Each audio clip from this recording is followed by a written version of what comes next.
Good morning, children. Today we are going to learn the planning process.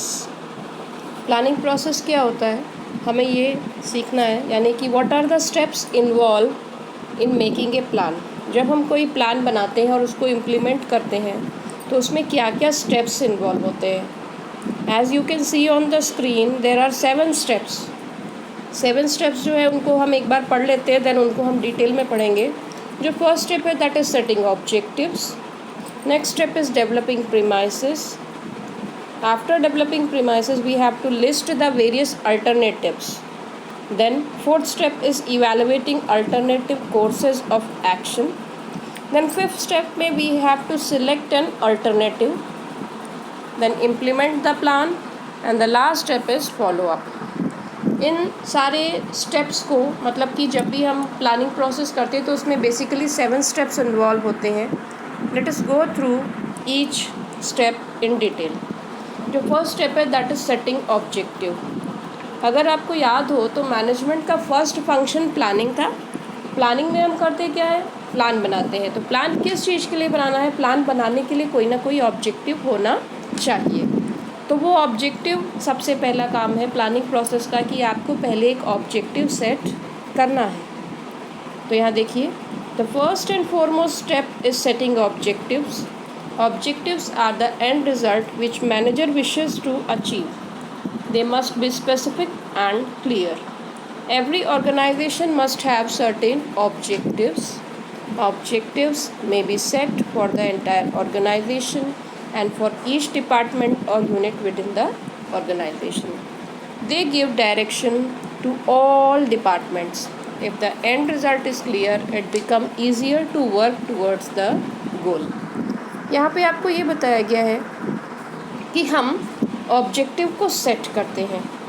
Objective होता क्या है, objective को हम एंड रिजल्ट भी बोलते हैं. मतलब ऑब्जेक्टिव वो चीज़ है जिसे हमें हासिल करना है.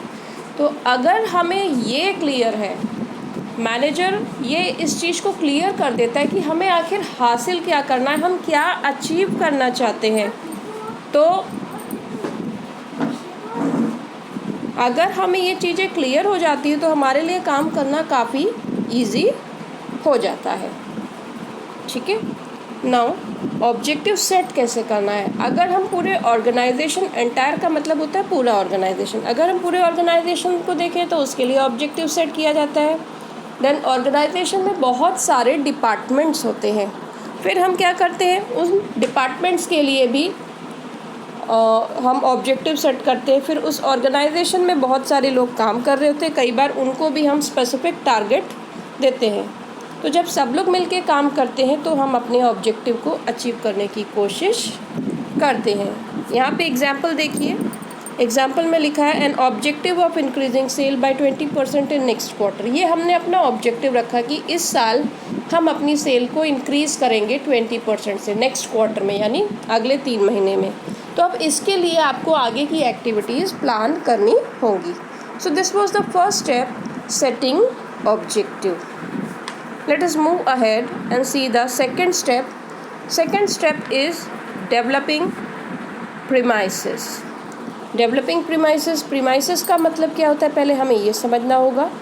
Premises refers to making assumptions regarding future. Premises are the base on which plans are made.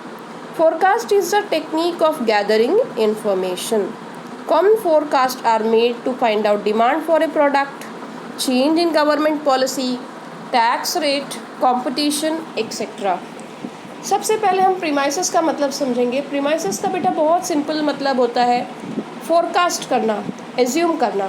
Sorry, premises का सिंपल सा मीनिंग है एज्यूम करना. एज्यूम किस बारे में करना है, फ्यूचर के बारे में. जैसे कि मैं आपको यहाँ पे एक आपसे रिलेटेड आपको एक एग्जांपल दूंगी. जैसे कि अभी CBSE ने अपनी असेसमेंट पॉलिसी दी है कि क्लास 11th का, क्लास 12th का रिज़ल्ट 2021-22 में कैसे निकाला जाएगा. उसने पूरे पार्ट को, पूरे सिलेबस को 2 पार्ट्स में डिवाइड किया. Term 1, term 2. टर्म 1 को ऑब्जेक्टिव रखा है, टर्म 2 को डिस्क्रिप्टिव रखा है. प्लस उसमें 2-3 कंडीशंस भी हैं कि मतलब अगर ये पेंडेमिक कोविड-19 पेंडेमिक पूरा ख़त्म हो गया तो हम एग्ज़ाम कैसे कराएंगे, अगर ये चलता रहा तो हम एग्ज़ाम कैसे कराएंगे, ऑनलाइन कराएंगे या ऑफलाइन कराएंगे, फाइनल रिज़ल्ट बच्चों का कैसे बनेगा, ये सारा उन्होंने प्रीमाइसेस के बेसिस पे अपना प्लान बना करके हमको दिया है। मीन्स एज्यूम किया है कि आगे आने वाले समय में अगर ऐसी सिचुएशन होगी तो हम इस तरीके का प्लान बनाएंगे और उसके हिसाब से काम करेंगे। तो यहाँ पे भी बेटा प्रीमाइसेस का सेम मीनिंग है that we are making assumption regarding future. तो जब हम बिज़नेस ऑर्गेनाइजेशन की बात करते हैं तो बिज़नेस ऑर्गेनाइजेशन भी कुछ चीज़ों को एज्यूम करता है, एज्यूम करने के बाद ही वो अपने प्लान में आगे काम करता है। जैसे कि यहाँ पे एग्जाम्पल देखिए, forecast are made to find out demand for a product, change in government policy. मतलब हम फोरकास्ट कर रहे हैं कि हमारे प्रोडक्ट की डिमांड कितनी एक्सपेक्टेड होगी, या कॉम्पिटिटर की पॉलिसी चेंज होगी, या टैक्स पॉलिसी चेंज होगी, या गवर्नमेंट की पॉलिसी चेंज होगी।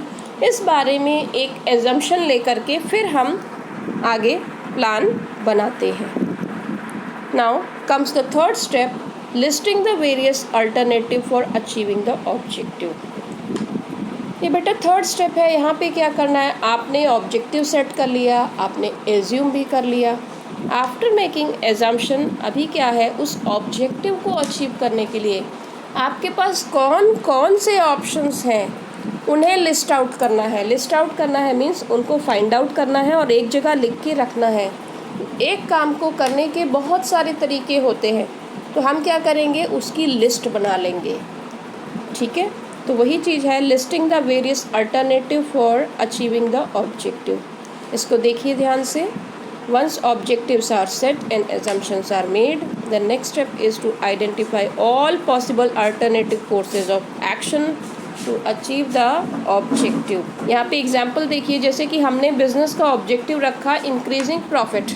अब प्रॉफिट को इंक्रीज करने के कौन कौन से अल्टरनेटिव्स हैं हमारे पास। एक अल्टरनेटिव है हम प्राइस बढ़ा दें, increase the selling price. Second alternative है न्यू हम टेक्नोलॉजी परचेज करें। थर्ड अल्टरनेटिव है increase the efficiency of worker by giving proper training, हम अपने वर्कर की एफिशिएंसी बढ़ा दें। तो हमारे पास 3 अल्टरनेटिव है अपने प्रॉफिट को इंक्रीज करने के। सो हम क्या करेंगे, पहले इसकी लिस्ट बना लेंगे। Then we will move ahead to the fourth step of planning process, that is evaluating alternative courses of action. What is the meaning of evaluation? Evaluation means to evaluate, means जज करना, check करना कि ये जो काम हो रहा है वो ठीक से हो रहा है या नहीं हो रहा है।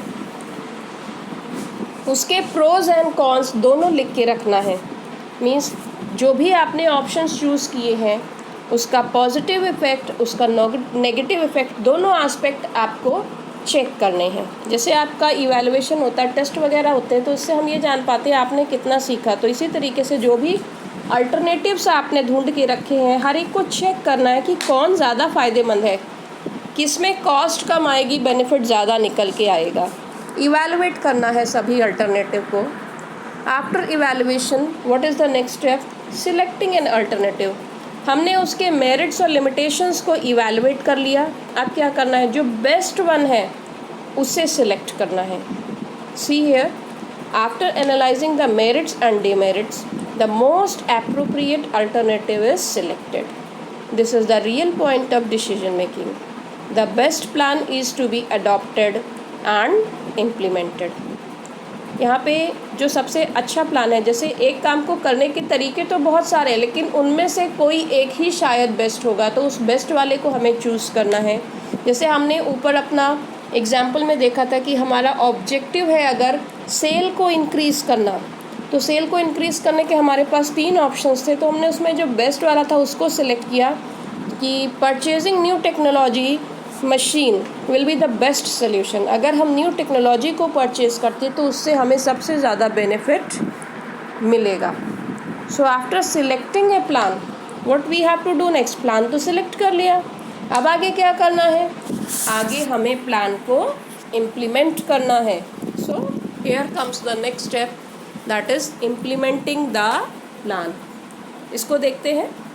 Implementing the plan means putting the plan into action so as to achieve the objective of the business that is doing what is required। मतलब प्लान चूज़ कर लिया है, अब आप उसको इम्प्लीमेंट कर दीजिए, लागू कर दीजिए, उस पर काम करना चालू कर दीजिए। जैसे हमने यहाँ पे सिलेक्ट किया कि हम मशीनरी परचेज़ करेंगे, तो आप मशीनरी परचेज़ करिए और उससे प्रोडक्शन चालू कर दीजिए। That will be the implementing the plan. Okay children, then comes the last step. सिर्फ प्लान को इम्प्लीमेंट करने से काम नहीं चलता है, हमें उसके फॉलोअप की ज़रूरत होती है। फॉलोअप मीन्स प्लान को इम्प्लीमेंट करने के बाद भी उसके ऊपर नज़र रखना पड़ता है कि जैसा प्लान किया था वैसा काम हो रहा है या नहीं। हमने ये डिसाइड किया कि हमारा प्रॉफिट 20% से बढ़ाना है, सेल को इंक्रीज़ करना है 20% से, उसके लिए हमने न्यू मशीनरी खरीदी। पर क्या मशीनरी खरीदने के बाद हमारा प्रॉफिट वाकई में धीरे धीरे इंक्रीज़ हो रहा है, हमारा सेल इंक्रीज़ हो रहा है? इस चीज़ को हमें चेक करना होता है। सो लास्ट स्टेप है फॉलोअप, इसको हम देख लेते हैं। Planning is a continuous process, so manager's job does not get over simply putting the plan into action. To see whether plans are being implemented and activities are performed according to schedule is also a part of planning process. During follow-up, many adjustments are made in the plan. Monitoring the plan is equally important to ensure that objectives are achieved. देखिए बच्चों, यहाँ पे वही चीज़ बताई है कि plan को बनाने के बाद उसको इम्प्लीमेंट करना है, इम्प्लीमेंट करने के बाद उसको फॉलो अप करना है, देखते रहना है कि प्लान ठीक से काम कर रहा है कि नहीं कर रहा है, जो रिज़ल्ट चाहिए था वो रिज़ल्ट मिल रहा है या नहीं मिल रहा है। और अगर उसमें कुछ ड्रॉबैक है, ड्रॉबैक से मतलब अगर उसमें कुछ कमी है तो हमें उससे रिलेटेड एडजस्टमेंट भी करना है। अगर उसमें कुछ दिक्कतें आ रही हैं तो उन दिक्कतों को हमें दूर भी करना है। So these were the 7 steps involve in planning process. यहाँ पे एक बार फिर से देख लीजिए सारे प्लानिंग प्रोसेस के स्टेप्स को। ऑब्जेक्टिव सेट करना है, प्रीमाइसेस डेवलप करना है, then we have to list out the alternative, then we will evaluate all the alternative. After evaluation we will select the best alternative and we will implement that plan. After implementation we need follow up. Okay, so this was our planning process.